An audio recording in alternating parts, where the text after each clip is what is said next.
Hey everybody, and welcome to a brand new episode of Game On. I'm your host, John. I'm your other host, Taylor. And I'm Drew. Drew, tell us, take a second to just tell us about yourself. This is your Game On debut. Oh, my Game On debut. Well, I guess I'm going to be doing reviews for the show. I love Xbox. Xbox is my platform. I do some PC games. I mainly focus on shooters. Arcade games are extremely fun for me, but, I just like to have fun. Mm-hmm. We're Competitive excited. is kind of, Cool. So you like shooters, you like all these other stuff. Do you like horror games? Horror games are very fun to me, yes. I love Five Nights at Freddy's, and I love Outlast. There's a bunch of games that I love like that. Do you love Silent Hill? Silent Hill I've never played. I think that was a little bit before my time. Did you play PT? That is... Do you know what PT is? Yes. Okay. I think I've seen some Let's Plays for it. PT, for the people who aren't aware, PT is the playable teaser that came out for Silent Hills, which was a game that was being made by Hideo Kojima, the Metal Gear dude. My man. Guillermo del Toro and Norman Reedus from The Walking Dead. And a lot of stuff happened with Konami. Yes. A lot of too much to go into right now. Stuff went down with Konami. That could be a whole nother segment. Exactly. But now Kojima left Konami. He went to Sony. Yep. And he now has like his own. He has a lot of the same team that worked under him at Konami. And there's now apparently stuff going on between him and Guillermo del Toro again. This is maybe one of the biggest things that has happened to horror in a very long time for video games. Why are you excited for it? I am extremely excited because Hideo Kojima is kind of like my hero. I love Metal Gear. I love his storytelling because he's one of the few creators who is just so focused on storytelling. So crazy. He's so crazy. He's insane. And he makes comments on society in a video game, in every single game, and you finish it and you're like, my life has changed. So for horror games, he's gonna do that, but he's gonna scare you too. So I'm kind of afraid for what they might collaborate and do together. Did you play PT? Oh yeah. It's horrible. I was playing it. I sat there. shaking. It's just one hallway that you just go through over and over again, and I Progressively more creepy. I put the controller down. I said, I cannot do this. And the I can't play this graphics- game. Remember the fridge part? Yeah. Yeah. That was too real for me. I had to take a step back for a little while. And Too then real, too fast. It got way too real too fast. It was like, this was a video game. This isn't a video game anymore. This got serious. There's a baby in the sink. It's the terrifying. fetus. There's a fetus in the sink. Yeah, it's like a weird fetus. No, right? I played 10 minutes of it. Look, man, that game has a lot going on with it Yeah. that You I play that don't in feel comfortable some questionable discussing. But I'm interested to see, what if it's not a horror game? I would be surprised, to say the least. Here's my theory. Here's my theory when this crafting. comes true, point to this episode of Game On. I'm gonna To him, not write it us. down right now.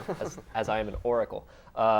So Kojima really likes giant robots. It's like his Look at Metal Gear. Metal Gear, the entire series is built around mecha and giant robots and stuff. All right, I see it. Zone of the Enders is giant robots, the video game, and it's great. The Snatcher was the one, right? Snatcher was the Kojima game. That's an older one. I Yeah, think, right? it came out in the 80s. Yeah, that And was really older one. That's about that's Blade Runner basically. Yeah. Which is more robots. Lots of And robots. Guillermo del Toro really likes robots. Pacific Rim. Yes. Grim, that's what I was going to say. Yeah, Oh so my you God. connect the dots. Wait, and motion gaming. What if they make a Pacific Rim game where you're in the robots and you're controlling it with the motion remotes and stuff?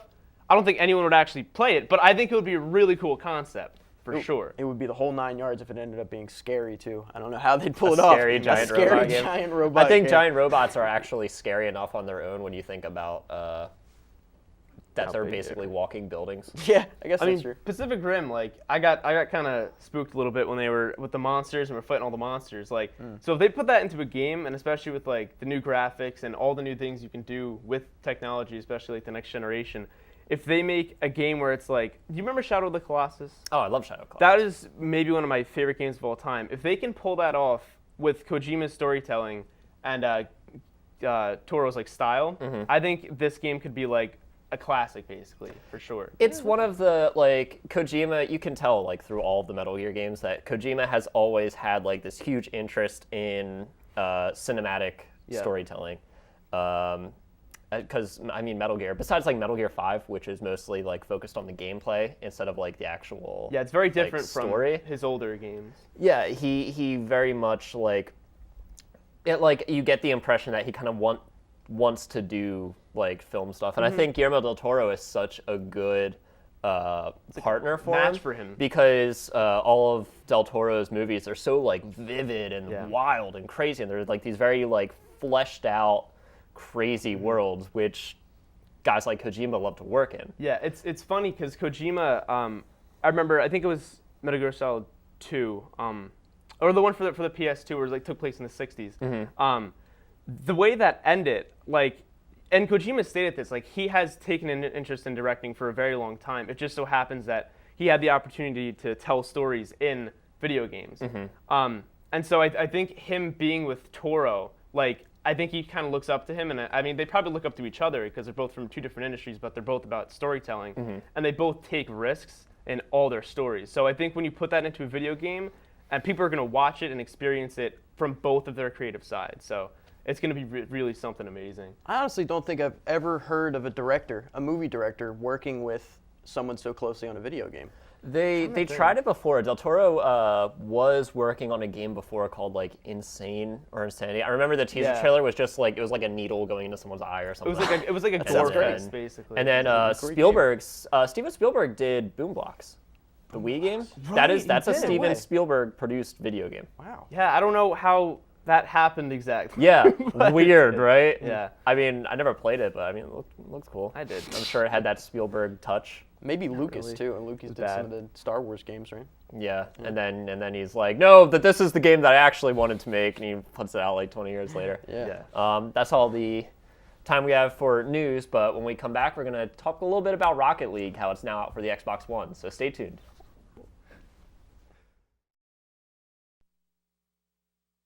Hey everybody, and welcome back to Game On. Drew, let's cut right to the chase. It's my turn for Rocket League. I get to do my review of Rocket League. So, Rocket League just came out for the Xbox One, guys. Rocket League is basically soccer with cars and rockets, and it's just a blast. It's the most fun I've had in about 2 years of playing video games. Rocket League, it has some issues. There are some connection issues with the Xbox One. It costs $20, which is a big downer, because there's not a lot of content. A lot of people are upset about that, but with an arcade game like Rocket League, you just have so much fun. It's just, you don't even really think about the price.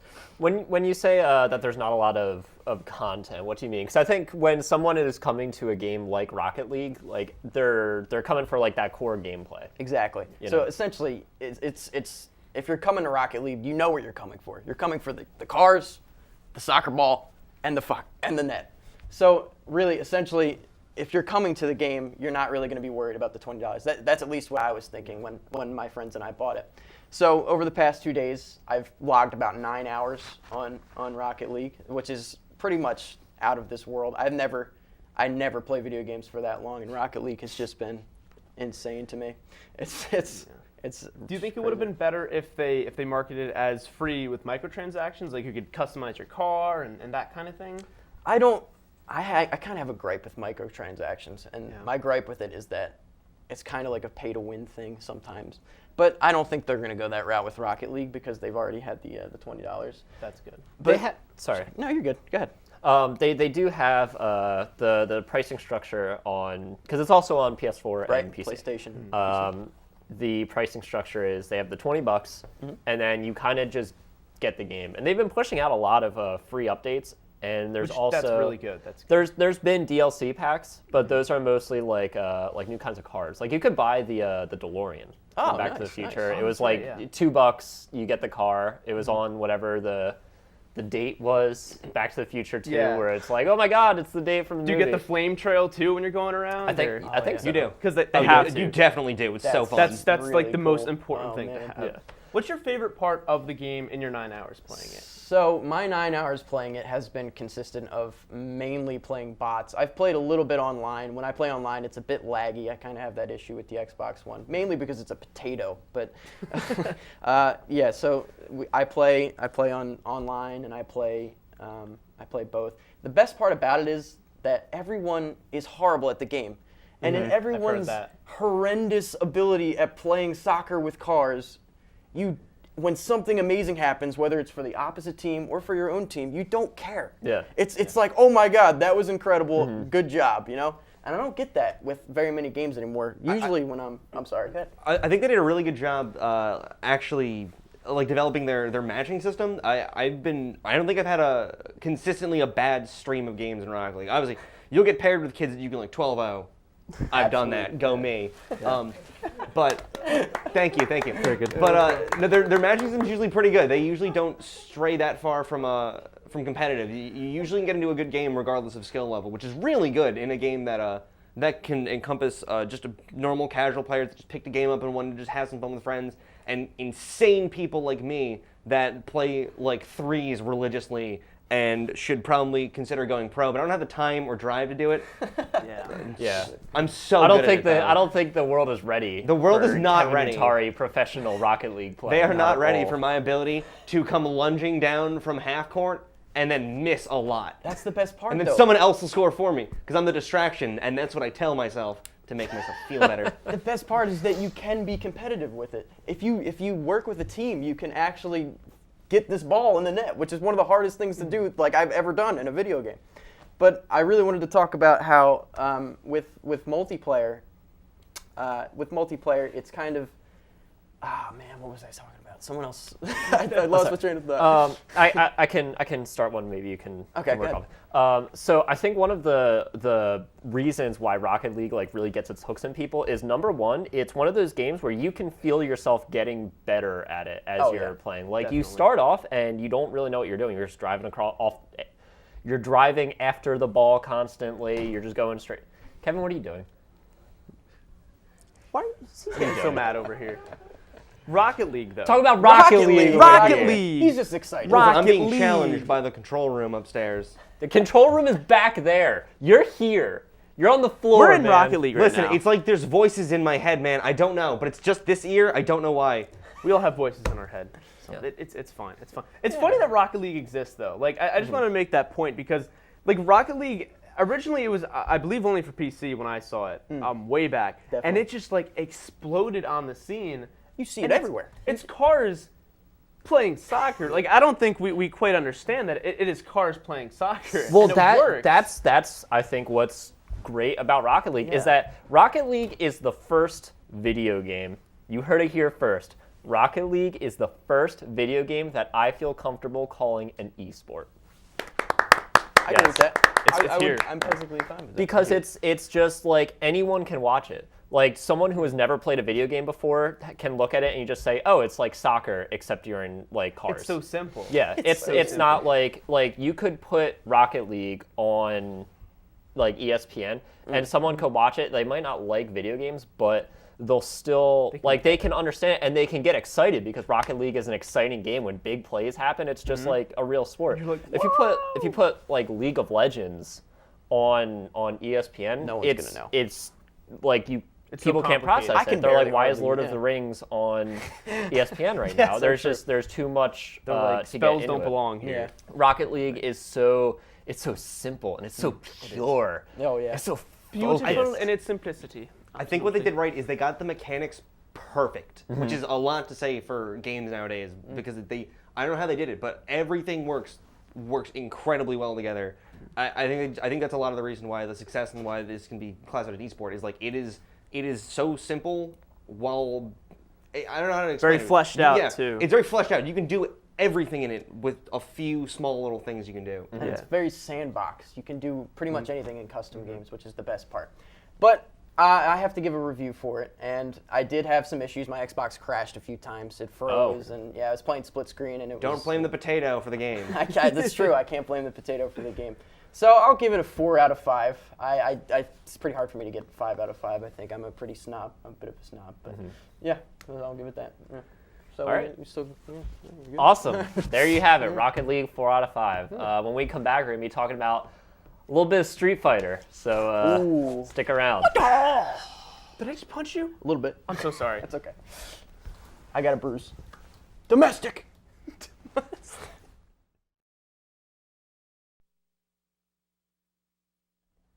Hey everybody, and welcome back to Game On. We're here. This is our pretzel. Yeah. Pretzels. We're Why very you gotta close. be so salty about our pretzel? We're close on the show here. I'm gonna We're have very to close. ask you to never. I'll say just that to leave. me again. I'll just walk off. Let's talk about video games. Okay. Yeah. You want to know about video games? I'll tell you Let's about talk about video video games. games. Because I'm mad about video games again. I get Okay. mad about video games on this show sometimes, and this is one of those I'm times. so mad. I picked up Street Fighter V, Okay. and I really like it. I've been picking up Ken, playing a little bit of Lara, wrecking fools with my Matsuda Jiu-Jitsu. Matsuda Jiu-Jitsu. But, What's the problem? Here we just hit it. Hit me with it. Always a problem. Just say it. Street Fighter V is a $60 game Oh. that, as of right now, should be a $20 game. Whoa.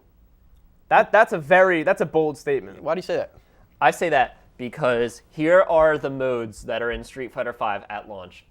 Keep in mind, this is a $60 product. Okay. Training mode, where you can play against the computer. You can just practice combos.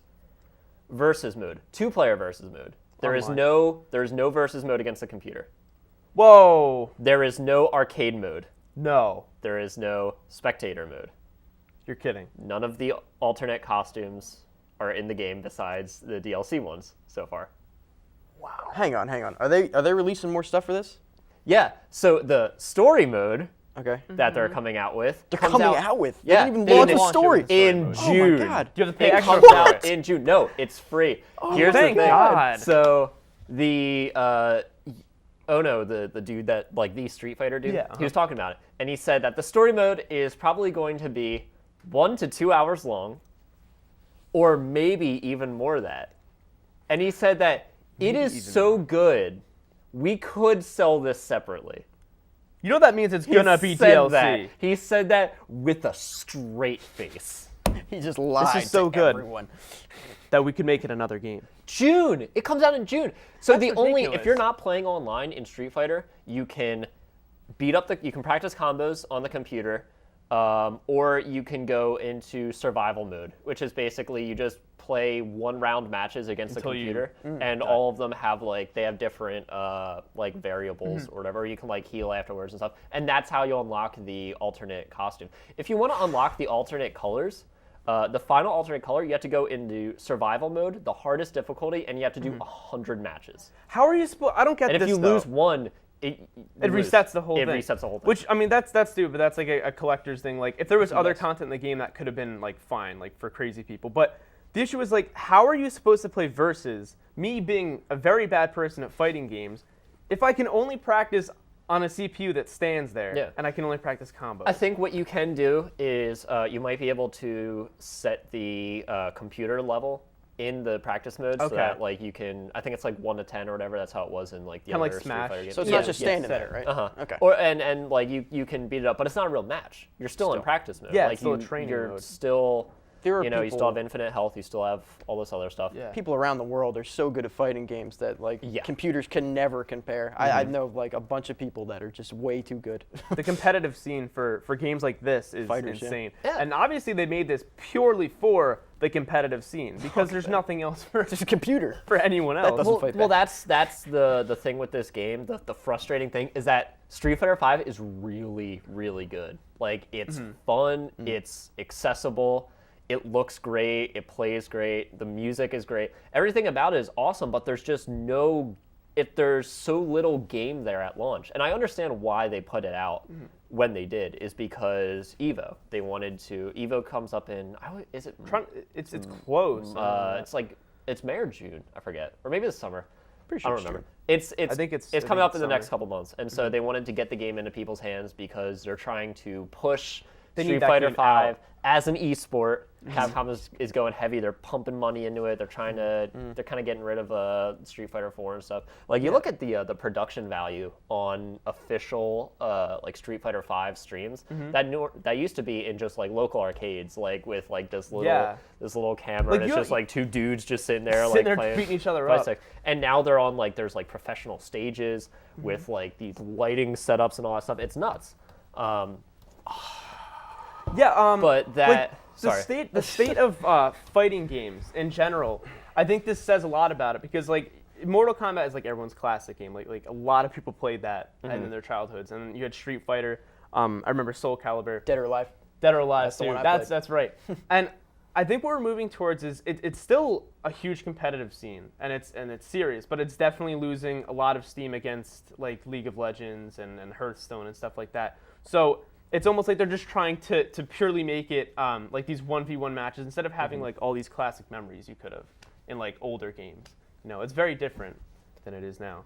Yeah. The question that I wanted to ask with this stuff, I feel like I can't name a game that's come out in the last year that was $60 that wasn't incomplete when it was released or broken in some way. I can think of one. Very true. What? Master Chief Collection. Master Chief was Collection was on fire. It was destroyed. Master When Chief it came, Collection was so good. Oh my God, they had Halo 3 and Xbox One. Get out of my studio. No, I'm saying- Leave okay, my no. studio. time out. You could not play a single game for months. No, Not for okay. months. That's It was true. not- You're right, You you're right. could not Yeah, do you're right. anything. Okay. It was. Correct. It got better like That's a week fair. before Halo 5 came out, and it was like, Reasonable. what's the point? So, That being said, And Halo Halo's 3 a and Xbox classic. One. okay. Halo 3 Next Gen.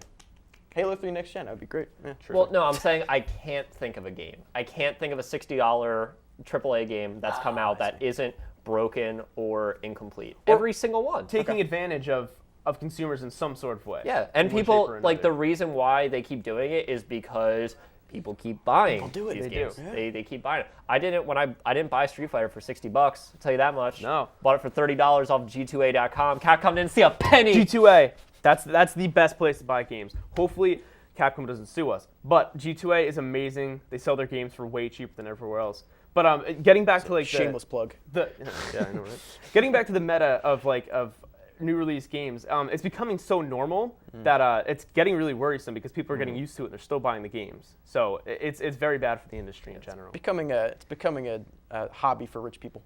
Pretty much. Unfortunately. And Yeah. I am not rich. I mean, No, I'll sorry. keep kicking butt online. Oh, you're good at it. Keep Do your best. smacking some fools around. But you know, the full game will come out sometime next year. I'm sure they'll finally say like this is the complete game. Yeah. Let's But hope. on that note, Yeah. we're out of time. We're out of time. Thank you for joining us on this episode of Game On. I'm John. I'm Taylor, And I'm Drew. and we'll see you And- next time.